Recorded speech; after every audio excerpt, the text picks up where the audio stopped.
Hello student, today we watch this question. First हम question को read करते हैं. इस क्वेश्चन में दिया है forces of 12 Newton 18, 24, 30 and 36. 12, 18, 24, 30 and 36 Newton act at one of the angular point. ये एक एंगुलर पॉइंट है ऑफ अ रेगुलर हेक्सागन. ये रेगुलर हेक्सागन है. Towards the other 5 angular points. ये एक एंगुलर पॉइंट 2, 3, 4 ये सारी फोर्सेस अदर एंगुलर पॉइंट्स की तरफ जा रही हैं. तो ये क्वेश्चन में मेंशन है find the magnitude and direction of resultant. तो ये जो सारी की सारी फोर्सेस लग रही हैं, इसका जो नेट मैग्नीट्यूड है और उसका जो रिजल्टेंट है वो कहाँ है. तो सबसे पहले इसको निकालने के लिए आपको ये पता होना चाहिए भी एंगल कितना है. तो n = 6 है. तो मैं कह सकता हूँ जो हमारा एक स्मॉलेस्ट एंगल, यानी कि ये मैं कहने की बात बता रहा हूँ भी ये जो एंगल है ये हमने निकालना है सबसे पहले. यानी ये जो एंगल होगा सारे एंगल इसी के बराबर होंगे रेगुलर हेक्सागन के. तो सबसे पहले हम इसको रब करते हुए तो एंगल निकालने का तरीका होता है theta = 2n-4 into 90 upon n. 2n हमारी साइड 6 हैं, -4 इंटू 90 अपॉन 6. तो ये आ जाएगा 2 6 है 12, 12 - 4 8, 8 9 जा 72, 720/6 that gives you 120 degree each. यानी ये जो मेरा एंगल है ये वाला ये 120 डिग्री है. और देखो ये कितने हिस्सों में बटा है 1, 2, 3 और 4, 4 हिस्सों में बटा है. यानी 120 डिवाइडेड बाय 4 करें तो जो हर एक हिस्से का एंगल है वो 30 डिग्री है.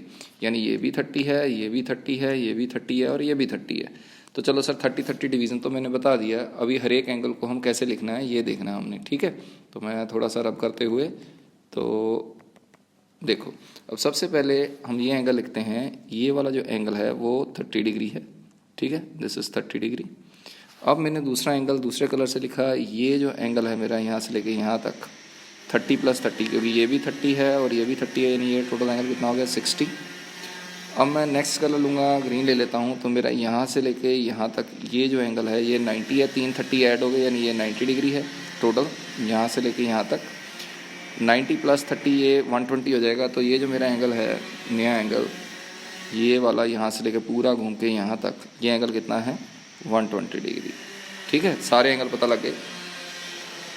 तो ये मैंने एक दोबारा से रीड्रॉ कर लिया.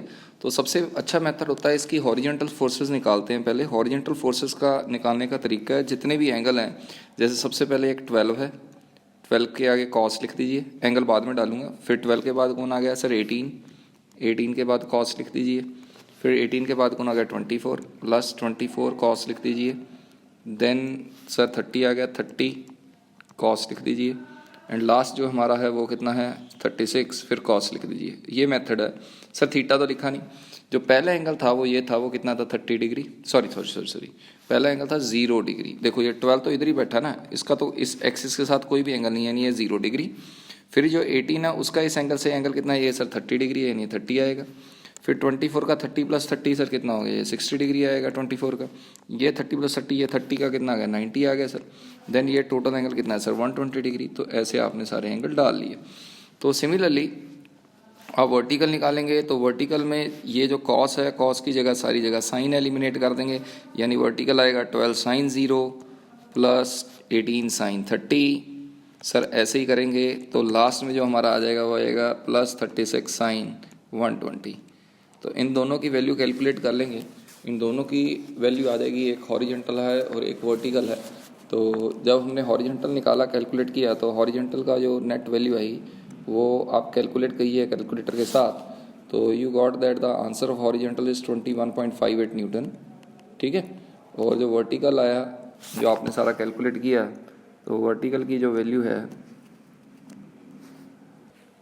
तो वैसे ही वर्टिकल निकाला तो वर्टिकल हमारा जो है वो है 90.95 न्यूटन. तो जो रिजल्टेंट होता है जब आप हॉरिजॉन्टल एंड वर्टिकल निकाल लेते हैं उसका formula √ of horizontal square plus vertical square. तो इन दोनों की वैल्यू कैलकुलेट की हुई है डाल के आप इसका √ निकाल लीजिए. तो ये नियरली 93.47 आ गया. तो this is the resultant. Sir अभी डायरेक्शन बताओ. डायरेक्शन है टेंजेंट बीटा से निकलती है. Tangent of beta is vertical over horizontal. तो जो वर्टिकल ओवर हॉरिजॉन्टल है वो मैंने लिखा हुआ है आपके पास. जो वर्टिकल है वो है 90.95 अपॉन 21.58. दोनों को डिवाइड कर दीजिए और टेंजेंट इनवर्स निकाल लीजिए. तो जो आपका जो एंगल है वो आ जाएगा, तो this beta gives you angle is about tangent inverse of 4.21। ठीक है, कैलकुलेटर से चला लेना, 4.21 है इसका आंसर आ जाएगा। तो वो रिजल्टेंट कुछ ऐसा आएगा, that is the resultant like this one and this one is beta, जो आपका आंसर आएगा। वो किधर भी आ सकता है, वो मैंने मतलब अप्रॉक्स वैल्यू मैंने मान ली भी इधर आ रहा है, वो इधर भी आ सकता है, इधर भी है, वो आपका एंगल होगा, वो बीटा ही होगा। ठीक है, थैंक यू स्टूडेंट्स।